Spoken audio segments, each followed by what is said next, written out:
Je vais te raconter l'histoire du courage de Milo. Il était une fois, au bord d'une grande forêt, un petit renard nommé Milo. Milo était malin, doux et curieux. Mais il avait un secret. Milo avait peur de beaucoup de choses. Il avait peur du vent quand il soufflait trop fort, peur de l'eau quand elle coulait trop vite, et surtout peur de l'inconnu. Chaque matin, Milo regardait la forêt profonde et se disait « Peut-être demain ». Puis vint le jour du grand changement. Un matin, la forêt était plus silencieuse que d'habitude. Milo chercha son amie Pia, la petite chouette. « Pia » appelait-il. « Pia, tu es là ?» Pas de réponse. Il trouva une plume près du vieux chêne. Son cœur se serra. Elle est peut-être allée de l'autre côté de la rivière, pensa Milo. Et là, Milo sentit la peur arriver. La rivière, large, bruyante. Le doute s'installa. Milo s'assit. Ses pattes tremblaient un peu. « Je ne peux pas. Je suis trop petit. J'ai trop peur. » Mais il pensa à Pia, à son rire, à ses histoires du soir. Il respira profondément.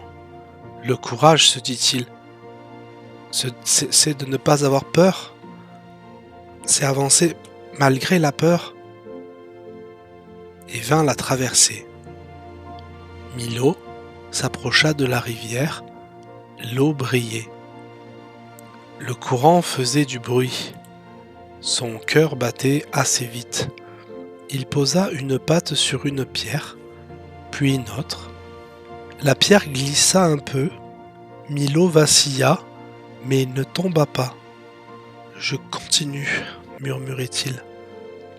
Pas à pas, respiration après respiration, Milo traversa.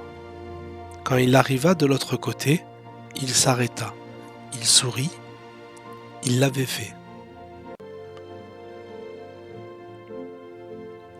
Plus loin dans la forêt, c'était différent. Plus sombre, plus mystérieux. Chaque bruit faisait sursauter Milo. Mais il avançait. Il se rappelait ses pas sur les pierres. Il se rappelait sa force. Milo ? C'était la voix de Pia. Elle était coincée sur une branche basse, son aile un peu fatiguée. « J'ai glissé, mais je vais bien, » dit-elle. Milo s'approcha doucement. Il l'aida à descendre. Pia le regarda, impressionné. « Tu es venu jusqu'ici tout seul ?» Milo hocha la tête. « J'avais peur, dit-il. Mais je t'ai choisi toi. » Sur le chemin du retour, Milo se sentait plus pareil. La forêt semblait moins effrayante, la rivière moins grande. La peur était encore là, mais elle n'était plus là, plus forte. C'est lui qui était plus fort que la peur.